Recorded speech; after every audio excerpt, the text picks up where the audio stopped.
کال 1909 لسګونه زره افغانان په نیمو شپو له خپلو کورونو راوتلي دي.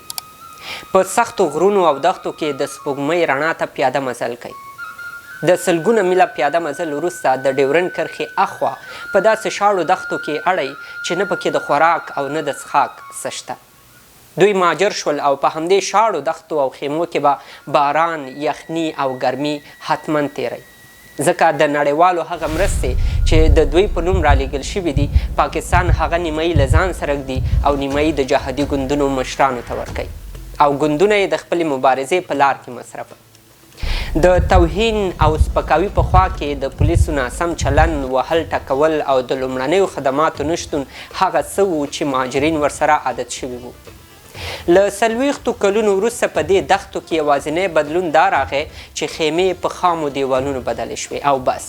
خو پاکستان وایي د مهاجرینو یې ښه میلمه پالنه وکړه او نور یې خپل وطن ته شړي. پوښتنه دا ده چې پاکستان دا مهاجرین ولې 40 کاله هلته وساتل او ولې اوس په دې حساس وخت کې راوباسي؟ راځئ نن په همدې اړه له ځینو مسایلو ځان خبر کړو. Several special refugee camps.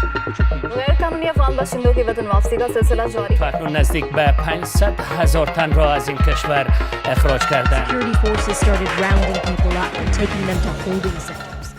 د 1909 او 1909 کلونو په منځ کې 15 میلیونه افغانان د شوروي یرغل په نتیجه کې پاکستان ته مهاجر شول. پاکستان کې د دغو مهاجرینو راجستر او ثبت نام هغو جنگي تنظیمونو ته وسپارل شو چې په پاکستان کې له وړاندې رامنځته شوي وو.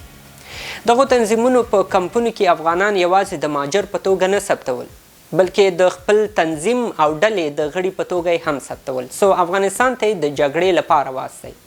په دغو کمپونو کې تر ټولو لوی کمپ د جلوزو په نوم یادېده.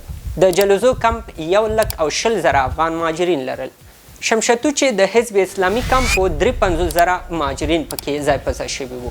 بل کمپ د کچهګړی وو چې 50,000 مهاجرین پکې اوسېدل.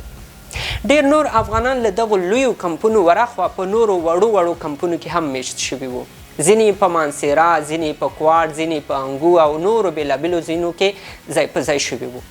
ملګرو ملتونو په لومړي ځل پاکستان کې د مهاجرینو لپاره خپل دفتر په 1980 کال کې هغه وخت خلاص کړ چې د افغان مهاجرینو تعداد زیات شو.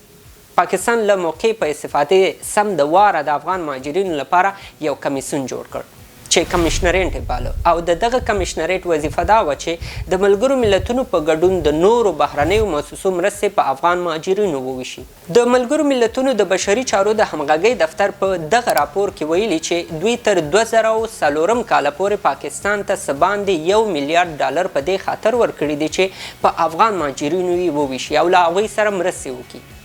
له دې ورهخوا لسګونه نورې نړیوالې ادارې هم موجودې وې چې له افغان مهاجرینو سره یې مرستې کولې او د دغو مرستو هدف دا و چې مهاجرین په ځان بسیا شي او خپل ژوند پیل کړي. خو له کلونو وروسته هم د مهاجرینو په ژوند کې څه خاص بدلون رانغی. وجه یې څه وه؟ وجه یې د اروپایي اتحادیې په دې تحقیق کې ویل شوي. دا تحقیق وایي چې پاکستان به د مهاجرینو په نوم د نړیوالو مرستو یوه لویه برخه په تنظیمي ډلو ویشله او مهاجرینو ته به ډېر محدود فنډ پاتې کېده. دا فنډ د افغان مهاجرینو لپاره د خیمو، خوراکي توکو، د کور وسایلو او ورځني مصرف په خاطر پاکستان ته ورکول کېده. خو هغه وخت چې رسنیو سره کومو مهاجرینو خبرې کړي دوی ویلي چې د دغو مرستو هغه محدوده برخه هم دوی ته نه ده رسېدلې.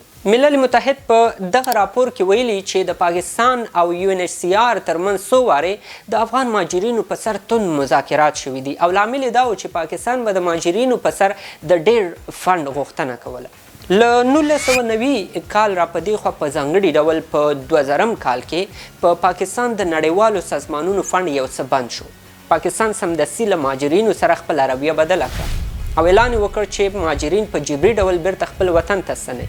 دوی په همدې وخت کې تورونه هم ولګول چې مهاجرین په ډیرو جرمونو کې لاس لري. خو په هیڅ تحقیق کې پولیسو دا ثابته نه کړای شوه چې مهاجرین دې په لویو جرایمو کې لاس ولري. په همدې پلمه مهاجرین نیول او زندانونو ته اچول. بلاخره په 2006 کال کې UNHCR اداره مجبوره شوه چې پاکستان سره د مهاجرینو لپاره یو بل تړون وکړي. دا تړون په دې خاطر وشو چې پاکستان به مهاجرین په قانوني ډول راجستر کوي او له دې لارې به دا معلومه شي چې آیا مهاجرین رښتیا هم په جرایمو کې لاس لري او که نه.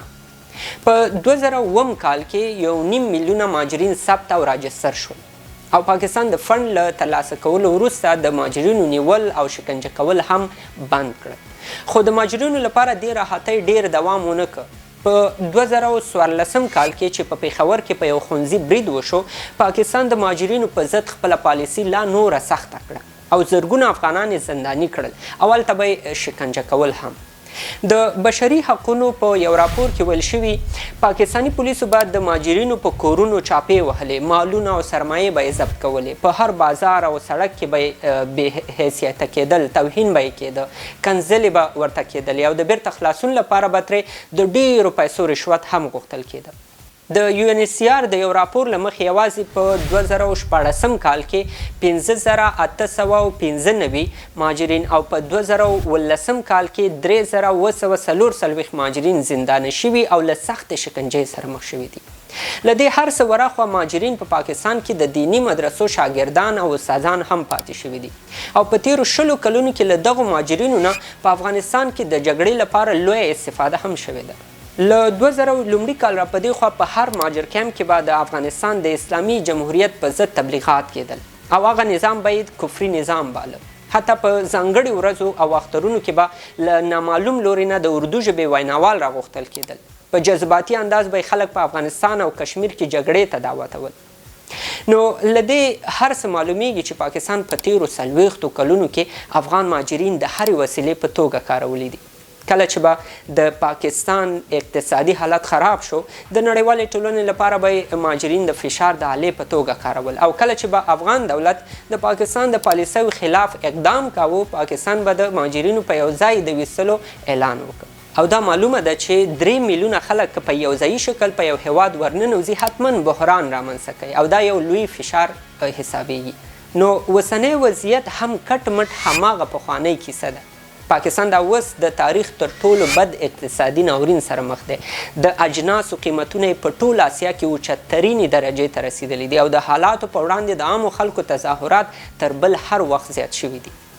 په داسې حالاتو کې د مهاجرینو کورونه پلټل، له کورونو یې په زور رایستل او سوړ ژمي کې وطن ته ستنول او بیا د دې هر څه ویډیوګانې په سوشل میډیا کې خپرول دا ښکاره کوي چې پاکستان له دې لارې غواړي چې د نړیوالې ټولنې توجه ځان ته راواړي او د فنډ غوښتنه ترې وکړي. پاکستان چې هر ځل د مهاجرینو د ویستلو اعلان کړی ورسره سم یې پرې نوي تورونه هم پورې کړي دي. دا ځل وایي چې افغان مهاجرین په پاکستان کې په بریدونو کې لاس لري او په همدې تورې سلګونه افغانان زندان ته هم اچولي دي.